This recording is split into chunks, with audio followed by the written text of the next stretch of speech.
사랑하는 영락교회 지체들에게 주 안에서 평화 인사를 전합니다. 오늘은 2024년 10월 15일 화요일입니다. 오늘의 묵상 본문은 이사야서 41장 17절로 29절까지의 말씀입니다. 오늘 본문 말씀 41장 17절부터의 말씀은 이렇게 시작합니다. 가련하고 가난한 자가 물을 구하되 물이 없어서 갈증으로 그들의 혀가 마를 때 나 여호와가 그들에게 응답하겠고 나 이스라엘 하나님이 그들을 버리지 아니할 것이라. 41절부터 이제 이어지고 있는 여호와의 응답, 포로에서 귀환하는 백성들을 향한 주님의 위로의 말씀과 또 꿈의 말씀을 선포하고 있습니다. 이 말씀을 받고 이 말씀을 붙들고 말씀을 믿고 나아가는 것이죠.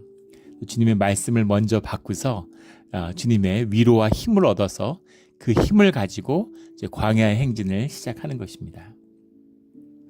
18절에 내가 헐벗은 산에 강을 내며 골짜기 가운데에 샘이 나게 하며 광야가 못이 되게 하며 마른 땅이 샘 근원이 되게 할 것이며. 이미 헐벗었는데 이미 메말랐는데 이 물이라고 하는 것은 이제 생명의 근원이죠. 생명의 상징입니다. 물을 주신다, 물을 내겠다라고 하는 것. 실제 이 소아시아 지중해성 기후인데 우리 캘리포니아하고 비슷하다고 그랬죠. 우리 몬트레이도 가장 큰 문제가 뭐예요? 여기 정말 바닷가고 경치 좋고 아름답고 세상에 이렇게 아름다운 데가 있을까 싶을 정도로 저희 아버지 어머니도 예전에 오셨을 때 우리 포인트 로버스 이런 데 걸으시면서 금강산보다 더 아름다운 것 같다고 그렇게 얘기하시더라고요. 이렇게 아름다운데 훨씬 더 발전하고 번영했을 것 같은데 가장 제약되고 있는 부분이 물이죠. 물이 많이 이제 부족한 겁니다. 물이 있어야 되는 거예요. 물을 내야 되는데 그 헐벗은 산과 강에 골짜기에 샘이 나서 물이 되게 하겠다. 마른 땅이 샘의 근원이 되게 할 것이다. 라는 주님의 말씀이죠.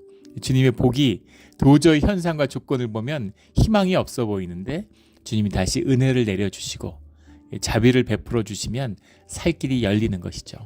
우리가 살면서 여러 번 경험하게 되는 이야기입니다. 우리의 간증이기도 하죠. 마른 땅이 샘의 근원이 되게 할 것이다. 여기서 한 발 더 나아가서 19절에는 내가 광야에 백향목과 시띠나무와 화석류와 등을감람나무를 심고 사막에는 잣나무와 소나무와 황양목을 함께 두리니. 사막에 나무가 자라게 하고 광야에 나무를 심는 사람이 누가 있겠어요? 근데 주님은 그런 일을 하실 수 있는 분이죠. 그것을 자라게 하실 수 있는 분입니다. 피어나게 하고 열매 맺게 하실 수 있는 분이죠. 이게 주님의 능력이고 주님의 창조의 권세예요. 20절에 보면 무리가 보고 여호와의 손이 지으신 바요 이스라엘 거룩한 이가 이것을 창조하신 바인 줄 알며. 창조라는 말이 성경에서 굉장히 중요한 말이죠. 창조주 하나님이시잖아요. 창조라는 말이 바라흐라는 말인데 바라흐, 헬라어는 크티조 뭐 이렇게 얘기하죠. 바라흐라는 말인데 창조하신 줄을 알며 함께 헤아리며 깨달으리라. 주님의 백성이 주님의 은혜 가운데 주님이 창조하신 것을 보고 알고 함께 헤아리며 깨달으리라. 주님과 하나 된다는 말씀이잖아요. 어떻게 주님의 창조를 저희가 헤아리고 깨달을 수 있겠습니까? 주님과 하나 되고 주님 안에 있으면 헤아리고 깨달을 수 있는 것이죠. 인생의 모든 문제, 세상의 모든 문제는 세상을 보는 눈에 있습니다. 눈이 없기 때문인 거죠. 천천히 흐르는 실로아의 강, 8장 6절에 나오는 말씀. 메소포타미아 강이나 유프라테스 강이나 나일 강은 거대해 보이고 그 강은 너무 좋아 보이는 거죠. 그런데 주님이 주시는 천천히 흐르는 예루살렘을 흘러가는 천천히 흐르는 실로아의 강은 귀한 줄 모르는 거예요. 그 강을 함께하는 법을, 그 강으로 풍족히 살아가는 법을 모르는 겁니다. 오늘 우리의 모습이죠. 그때 어떤 통계를 보다 깜짝 놀랐는데 세상의 옷이 예전에 나눈 적도 한두 번 있습니다. 세상에 새롭게 만들어주는, 태그를 안 뗀 새롭게 만들어지는 옷이 1,000억 벌이래요, 매년. 상상이 되세요? 1년에 1,000억 벌이 새로운 옷이 출시된답니다. 그런데 그 중에서 800억 벌이 팔리고 800억 벌이니까 인류가 지금 온 지구상의 인간들이 80억이니까 1인당 매년 10번씩 사는 거죠. 한 달에 한 번씩은 사는 겁니다. 그리고 200억 벌이 태그도 안 뗀 채 쓰레기로 폐기된다고 합니다. 그게 엄청난 환경 문제를 일으킨다는 거예요. 세계에서 만든 모든 뉴 브랜드의 새 옷은 아프리카의 쓰레기장에서 불태워지거나 쌓여져 있다고 하죠. 이게 오늘 얼마나 어리석고 비극적인 얘기예요. 어떻게 이럴 수가 있습니까? 미국도 그렇죠. 한국도 그렇고, 심지어 과일 같은 거 막 갖다 버려가지고 막 문제되고 그러잖아요. 미국에서도 엄청난 곡식과 과일을 갖다 버립니다. 농사 못 짓게 하죠. 농사를 짓지 않는 대가로 정부가 보조금을 줘요. 그 보조금이 3천억 달러에 달한다는, 물론 뭐 안 짓는 거에 대한 보조금은 아니고 여러 가지 보조금이 섞여 있지만 3천억 달러 정도의 보조금이 지급된다는 거예요. 예전에 제가 뉴욕에 살 때 한 집사님 부부가 있었는데 롱아일랜드에다가 농사 짓는다고 땅을 넓게 사신 거예요, 농장을. 근데 이분들이 원래 세탁소하고 그러시던 분들인데 농사 한 번도 안 져보고 한국에서 농사 안 졌는데 무슨 농사를 갑자기 짓는다고 땅을 막 몇십 에이커씩 사는 거죠. 예, 근데 땅을 농사 지으려고 산 게 아니라 정부 보조금을 받기 위해서 산 거예요. 예, 그렇게 그 세상 물리에 밝은 분들이 있죠. 그래서 가서 컨테이너 같은 거 하나 갖다 놓고 농막으로 거기 산다고 신고하고 농사 짓는다 그러면 땅을 계속 사들이는 겁니다. 보조금을 받으면 또 땅을 사고, 그럼 보조금이 더 많이 나오니까. 그럼 그 돈으로 또 땅을 사고, 그래서 땅을 점점 사는데 농사는 전혀 안 짓는 거예요. 코미디죠. 예, 그런 일을 합니다. 근데 세상에 80억 중에 20억은 기아 상태, 굶주림의 상태에 있다는 거죠. 수백만 명이 굶어 죽어요. 근데 식량이 남아서 버리는 겁니다. 주님이 보시면 어떤 마음이실까? 예. 저도 아이가 셋 있는데 큰애는 막 부자라서 떵떵거리는데 막내는 굶주린다. 이러면 부모 마음이 어떻겠습니까? 마음이 찢어지겠죠. 얼마나 속상하겠어요. 이것이 이스라엘을 바라보는 주님의 마음이죠. 고레스는 노예를 해방시키는데, 노예에 밀린 임금을 다 갚아주는데, 그들에게 종교의 자유, 거주 이전의 자유를 주는데, 이스라엘은 빚을 씌워서 희년 이런 건 잊어버린 지 오래고 안식년도 지키지 않고 희년법 같은 걸 지키지 않아요. 빚을 씌워가지고 자기 동포를, 가족을 노예로 팔아먹는 겁니다. 그런 짓을 하면서 제사는 열심히 드리는 거죠. 그리고 우리가 하나님의 민족이라고, 우리만 하나님이 사랑하신다고 그러는 겁니다. 너희의 제사가, 예루살렘의 제사가 우상 숭배다 하는 것이 오늘 말씀의 중심이죠. 하나님을 섬긴다 그러는데 도대체 누구냐? 너희가 섬기는 신은 도대체 누구냐? 살아계신 주님이 우리에게 물어보시는 거죠. 주님을 모르고 주님이 이 창조의 역사, 바라의 역사를 모르기 때문에 근시안적이 되는 거예요. 본질을 보지 못하니까. 본질을 보지 못하니까 근시안적인. 그래서 뭐 맨날 막 무슨 중국집에 불났다 그러죠. 예전에 막 난리 나는 겁니다. 예, 뭐 무슨 막 불난 집처럼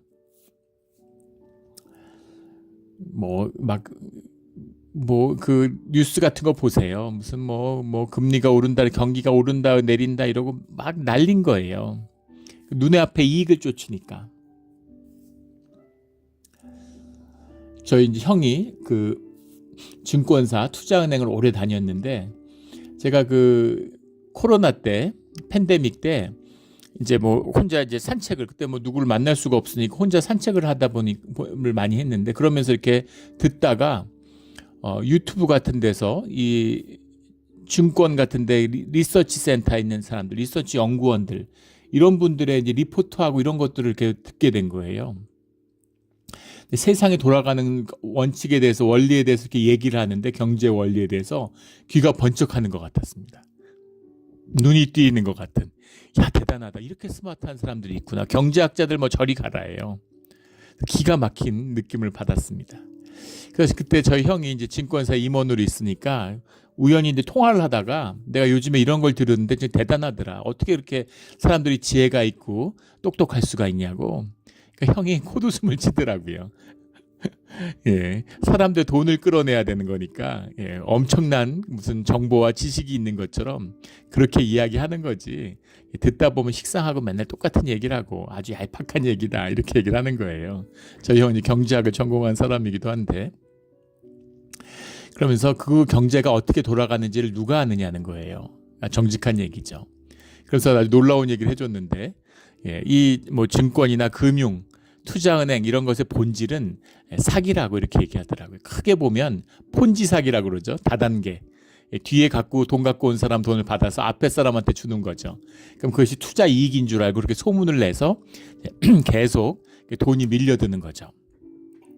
굉장한 투자 기법과 세상을 보는 눈이 있는 것처럼. 근데 그런 얘기를 하는 거예요, 형이. 그런 놀라운 기법과 놀라운 투자와 보는 식견이 있으면 왜 남의 돈을 끌어들이겠냐고. 그게 진짜면 자기 돈으로 하지. 아무도 모르게. 그걸 왜 떠벌리고 자랑할 이유가 뭐가 있겠느냐. 이렇게 얘기를 하는 거죠. 그래서 그 투자은행 같은데 그 직원들이 최고급 옷을 입게 하고 시계도 최고급 시계, 최고급 구두.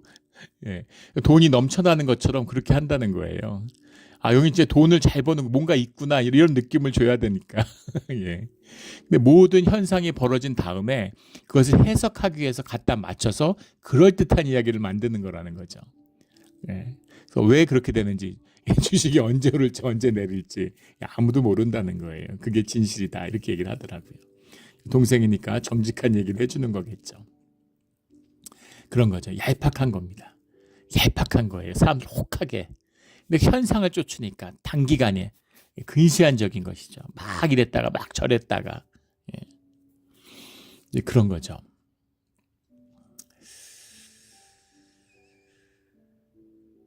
깊이 실로와에 천천히 흐르는 그 깊은 강의 흐름을 보는 사람은 단기간의 이익, 현상의 이익을 쫓아서 이리 뛰고 저리 뛰고 하지 않죠. 예전에 한번 나눈 적이 있죠. 우리 한국에 있을 때.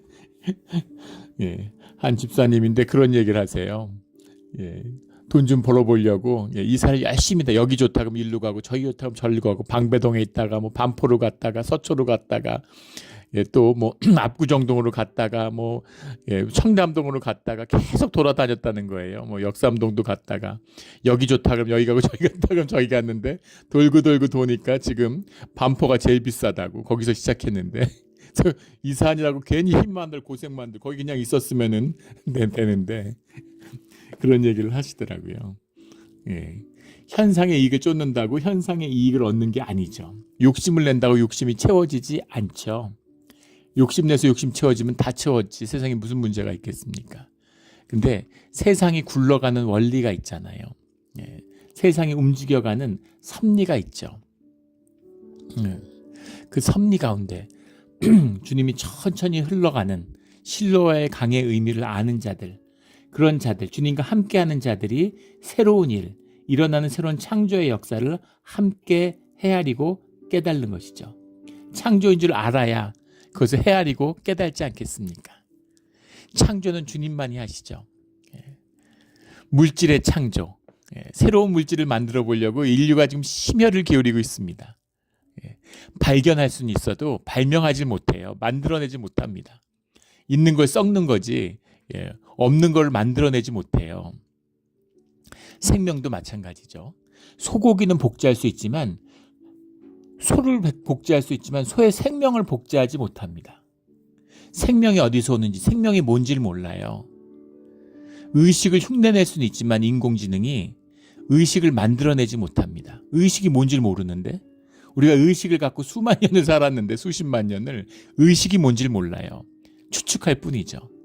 의식은 어디 있습니까? 의식의 본질이 뭡니까? 이런저런 추측을 하지만 알면은 그게 뭔지를 알고 헤아리고 깨달았다면 만들 수 있겠죠. 만들 수 있는 건지도 모르겠지만 만들 수 없을 거라는 견해가 훨씬 유력한 것 같아요. 물론 창발적으로 마치 생명의 그 근원 가운데 있는 것처럼 창발적으로 뭔가 새로운 인공적인 의식이 발생할지도 모른다. 뭐 이런 가정도 합니다. 본질은 뭐냐면 창조는 주님의 영역이라는 거예요. 새로워지는 것, 없던 것을 만들어내는 것, 그 창조적인 힘. 근데 사실은 그 에너지가 모든 힘의 근원입니다. 그 힘을 이용하는 것뿐이죠. 인간이 그 힘을 이용하는 거죠. 이용하는 거지 그 힘을 만들어내지 못합니다.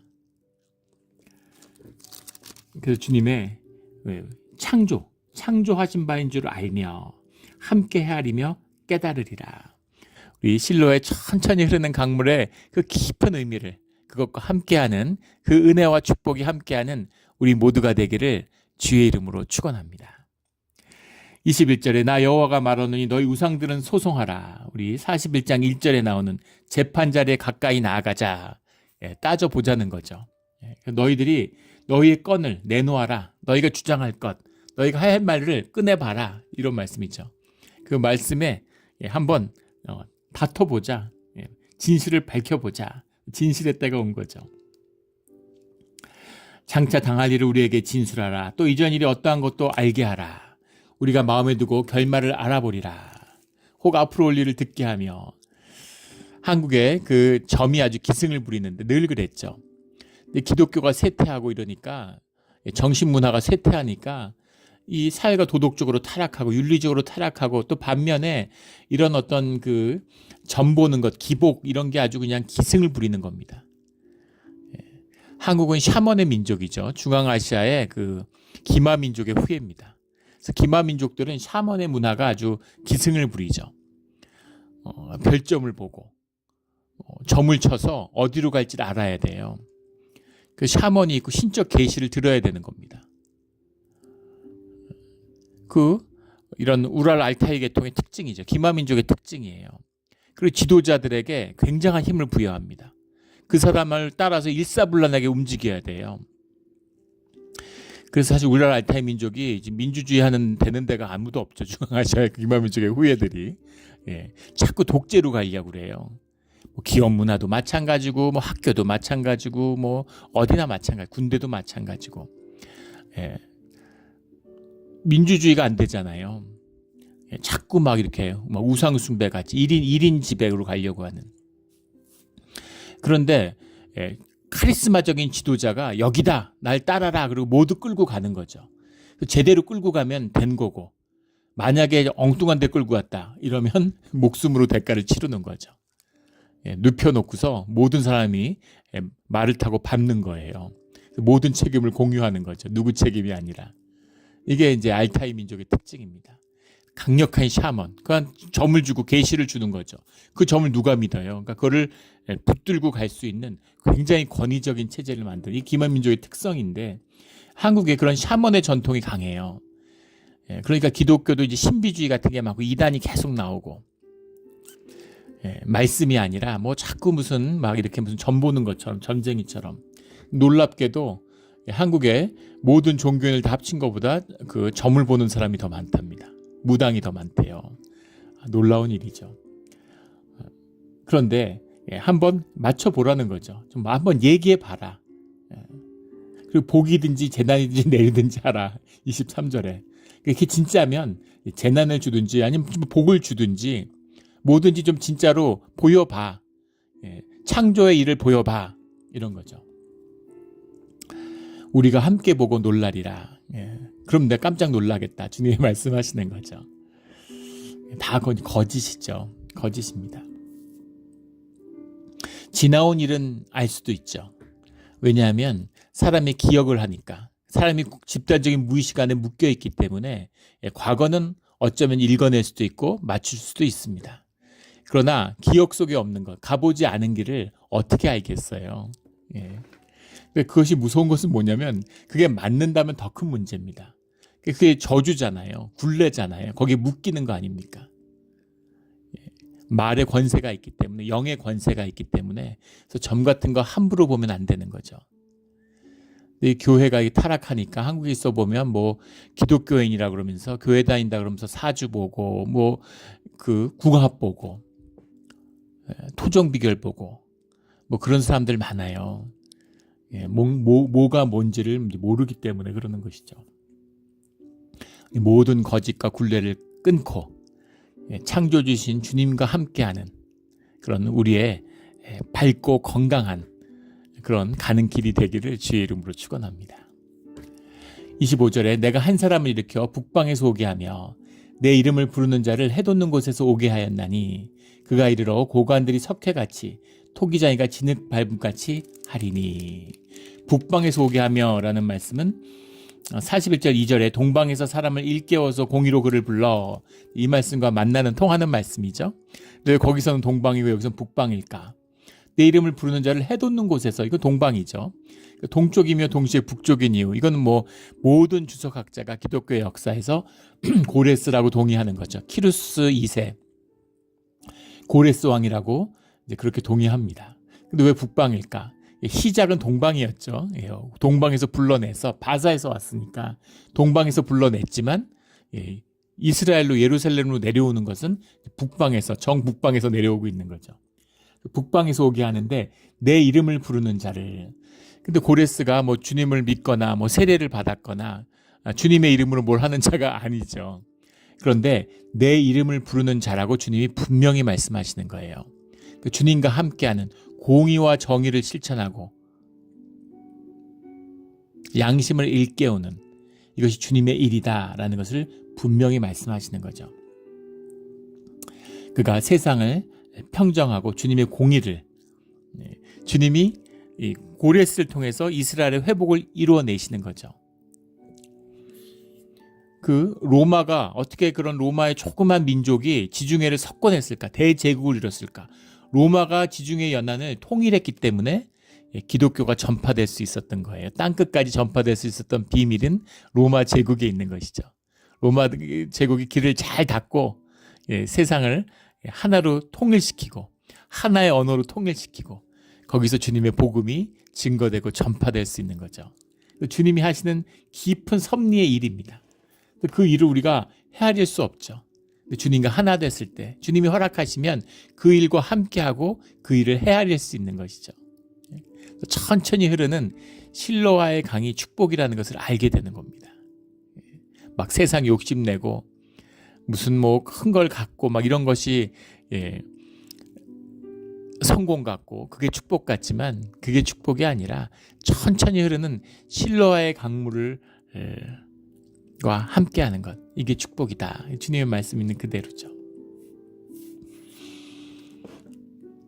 그 예전에도 나눈 적이 있는데 한 어머니가 아들 셋을 키웠는데 그 어머니가 그한테 기자가 와서 아들들이 너무 대단하니까 물어보는 거죠. 큰아드님을 물어보니까 우리 큰아들은 뭐 대기업 회장인데 뭐 그룹을 이끌고 다국적인 비즈니스, 글로벌 비즈니스를 하느라고 늘 자가용 비행기 타고 전 세계를 돌아다닌다고. 그러니까 와, 대단하다, 이렇게 대단하시다, 어떻게 그런 아들을 키우셨냐고 그러는 거죠. 둘째 아들은 정치인인데 뭐 주지사고 상원의원이고 뭐 그 아주 정치적 영향력이 막강한 그런 인물이고 특사로 뭐 유력한 대권 주자로 이렇게 주목받는 정치인이고 대단하고 어떻게 아들을 그렇게 훌륭하게 키우셨냐고. 셋째 아들은 뭘 하냐고 그러니까 셋째 아들은 우리 동네에서 저하고 조그만 슈퍼마켓을 함께 하고 있다고. 그러니까 기자가 깜짝 놀라서 아니 큰아들 둘째 아들은 그렇게 대단한데 셋째 아들은 왜 동네에서 슈퍼마켓 하고 있냐 이러니까 어머니가 정색을 하면서 그런 소리 하지 말라 그러면서 우리 가족이 다 셋째 때문에 먹고 산다고 그렇게 얘기하더라는 거죠. 예. 저도 개인적으로 그런 경험을 한 적이 있는데 예전에 그 알던 분이 아버지가 이제 굉장히 유력한 정치인이었습니다. 국회의원을 여러 번 했어요. 뭐 장관도 하고 뭐 이름을 대면 사람들이 알만한 그런 아주 유력한 분이었습니다. 그랬는데 다 뭐 학교 다닐 때 잘 살고 부러워하고 뭐 조기 유학 와서 뭐 하나 부러울 게 없었죠. 아버지가 돌아가셨는데 유산이 하나도 없는 거예요. 유산을 받을 수가 없는 게 빚이 너무 많아가지고 그 유산을 받으면 빚도 승계해야 된답니다. 법에. 그래서 그 빚을 갚을 수가 없으니까 유산도 포기하게 된 거죠. 그 유학 중에 아버지가 돌아가셨는데 굉장히 어려운 처지가 된 거예요. 돈이 한 푼도 없는 겁니다. 아버지가 살아있을 때는 뭐 돈이 융통이 되고 돌아가니까 아쉬운 게 없고 다 쓰고 사는 거죠. 재벌도 마찬가지죠. 어떤 재벌이 정산해도 남는 거 한 푼도 없을 겁니다. 다 은행 빚으로 하는 거죠. 빚으로 받아서 예전에 한국의 유력한 재벌 회장이죠. 한국에서 제일 부자 중에 한 명이겠죠. 그 재벌 회장이 그 무슨 감옥을 갔다 왔는데 인터뷰하면서 그런 얘기가 굉장히 인상 깊더라고요. 재벌 뭐 3세, 2세 뭐 이쯤 되겠죠. 또 죽었는데 그 기업의 고문 변호사가 오더니만 1,500억인가 2,000억인가가 들어있는 몇천억이 하여간 들어있는 통장을 주더라는 거예요. 아버지가 남긴 돈이라고. 그러면서 이것을 유산으로 받기 위해서는 뭐 주식도 있고 이러는데 그 돈 몇천억 되는 재산을 받기 위해서는 개인 보증, 기업이 아닙니다. 개인이 보증한 보증만 빚만 6조를 승계해야 된다 그러더래요. 네. 몇천억 받았는데 몇 조를, 그것도 이제 몇십 년 전 얘기죠. 지금은 뭐 규모가 훨씬 커졌죠. 경제 규모가 커졌으니까 빚이 더 많아졌겠죠. 그래서 깨달았다는 거예요. 아, 기본적으로 이 빚은 갚을 수 없는 거구나. 사업을 한다는 건 점점 더 많은 빚을 끌어들이는 거구나. 돈을 벌어도 그 돈을 담보로 더 많은 빚을 끌어들여서 기업을 더 키우는 거죠. 기업하는 사람은 어떤 기업가도 절대 자기 돈으로 사업을 하지 않는다 그러죠. 사업은 은행 돈으로 하는 거고 자산을 키우는 거죠. 그게 부자가 되는 비밀이잖아요. 그런 거죠. 뭐 막 화려하고 막 쓰고 뭐 소비 많이 하고 세상에 속아서 현대 사회는 소비를 많이 하면 더 가치 있고 의미 있는 삶인 줄 알아요. 소비를 하기 위해서 돈을 벌어야 되니까. 근데 정말 무슨 그 목마름에 콜라 마시는 바닷물을 마시는 것처럼 마실수록 점점 더 목마른 거죠. 점점 더 많이 써야 되니까. 아무리 벌어도 가난한 거죠. 아무리 벌어도 궁핍한 겁니다. 그게 티그리스 강, 메소포타미아 강의 비밀이죠. 천천히 흐르는 실로아의 물을 마시는 자는 목마르지 않습니다. 이 비밀을 알아야 된다. 이 말씀을 주시는 거죠. 27절에 내가 비로소 시온에게 너희는 이제 그들을 보라 하였노라. 비로소 내가 기쁜 소식을 전할 자를 예루살렘에 주리라. 이 포로의 귀환의 때 예루살렘을 향한 주님의 약속입니다. 수룹바벨, 느헤미야, 에스라 같은 선지자들을 지칭하는 것이겠죠. 기쁜 소식을 전할 자를 예루살렘에 주리라. 축복의 말씀으로 마감하는데 이게 정말 축복이 됩니까? 한번 생각해 보세요. 노예 생활하다가 자기 할아버지 때의 노예로 끌려왔어요. 손주가 예루살렘으로 돌아가는 겁니다. 예루살렘에 돌아갔는데 성벽은 다 무너지고 집도 없고 문짝도 없고 거기다 산악지대예요. 밭도 없고 농사 지을 것도 없습니다. 주님이 약속의 말씀을 주셨죠. 3년 동안 너희 먹을 것을 내가 책임지겠다. 너희 살 길을 내가 열어주겠다. 그 말씀이 이어지고 있는 거잖아요. 근데 옆에 있는 민족들은 땐을 만났다 이러고 그동안은 예루살렘이 황폐해져서 약탈할 것도 없었는데 이제 사람들이 들어와 살고 정착하니까 자꾸 약탈하러 오는 거죠. 정말 죽을 맛이었을 겁니다. 근데 주님이 주시는 축복은 이런 복음의 소식을, 회복의 소식을, 말씀을 주는 거예요. 막 고생하고 도둑 다 맞고 막 그런 사람들, 먹을 것도 없고 이 피폐한 지역에서 두려움에 떨고 있는데 주님의 말씀을 받았는데 주님 정말 이게 축복 맞습니까? 말씀을 주시다니요. 지금 먹을 걸 주고 집을 주고 옷을 주고 땔감을 주고 그래도 살까 말까인데 지킬 무슨 방패를 주고 무기를 주고 군대를 주셔야지 살 것 같은데 주님은 말씀을 주시는 겁니다. 예전에도 몇 번 나눈 적이 있죠. 제가 예전에 LA 영락교회 장로님을 뵌 적이 있는데 우리 교회 방문하셔서 같이 식사하면서 얘기를 듣는데 그 영락교회가 개척되던 이야기를 들었어요. 근데 은혜가 정말 충만했습니다. 제가 들으면서 막 눈물이 나더라고요. 가슴이 뜨거워지고. 브라질에서부터 시작된 이야기죠. 브라질에 이민을 갔는데 사탕수수 농장 이런 데서 일하는데 정말 죽을 듯이 힘들었다는 겁니다. 근데 거기에 한경직 목사님, 영락교회를 개척하신 한경직 목사님이 집회를 하러 오셨대요. 그래서 한경직 목사님을 만나서 막 울면서 좀 너무너무 힘들고 지금 어떻게든 좀 도와달라고. 그러니까 한경직 목사님이 내가 도울 사람을 꼭 보내주겠다고 약속하고 갔대요. 여러 달을 기다렸는데 영락교회 부목사님이 한 분이 오셨다는 거죠. 선교사로. 공항에 마중을 가는데 가슴이 뛰었답니다. 이제 고생 끝났구나. 이제 살 길이 열렸구나 이러고. 목사님이 이민 가방을 여러 개를 끌고 나오는데 도대체 뭘 갖고 왔을까? 그래서 그 이민 가방을 열어보는데 다 성경이더라는 거예요. 예. 그 목사님이 그 모든 우리 삶의 어려움을 해결할 거를 보내주신다고 했는데 뭘 갖고 오셨냐니까 제가 그걸 갖고 왔다 그러면서 목사님 너무 좋아하시면서 열어서 성경책을 하나씩 나눠주는데 정말 너무 낙심이 되고 너무 충격을 받고 정말 그게 살 길인 줄 알고 몇 달을 기다렸는데 정말 성경책을 집어 던지고 싶었다는 거예요. 그런데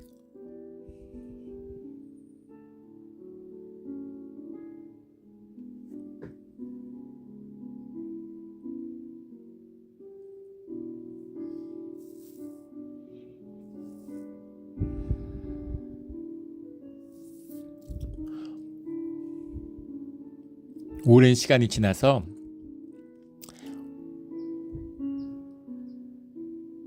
그것이 축복인 것을 알게 되셨다는 겁니다.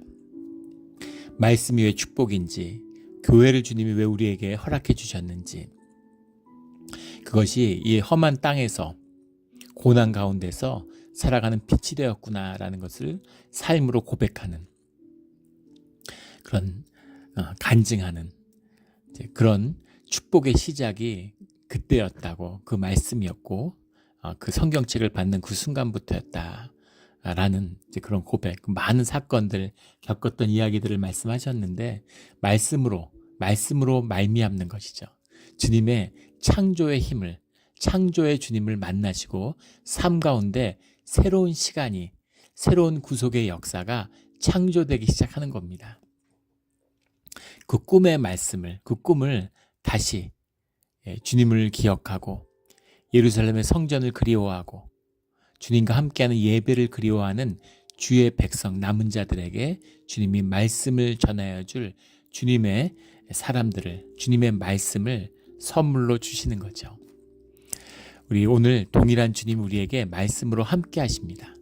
마음이 열리고 귀가 열려서 이 말씀이 축복이 되는 그런 우리의 신앙의 길, 삶이 되기를 예수 그리스도 이름으로 축원합니다. 아멘. 기도드리겠습니다. 하나님 아버지 감사합니다. 귀한 말씀 주시니 감사합니다. 우리가 말씀을 받아서 말씀을 먹고 말씀으로 살아가는 진실하고 자원하는 심령이기에 주님의 말씀을 향해서 귀가 열리고 눈이 열리는 그런 우리가 되게 하여 주시옵소서. 감사하며 예수 그리스도 이름으로 기도드렸습니다. 아멘.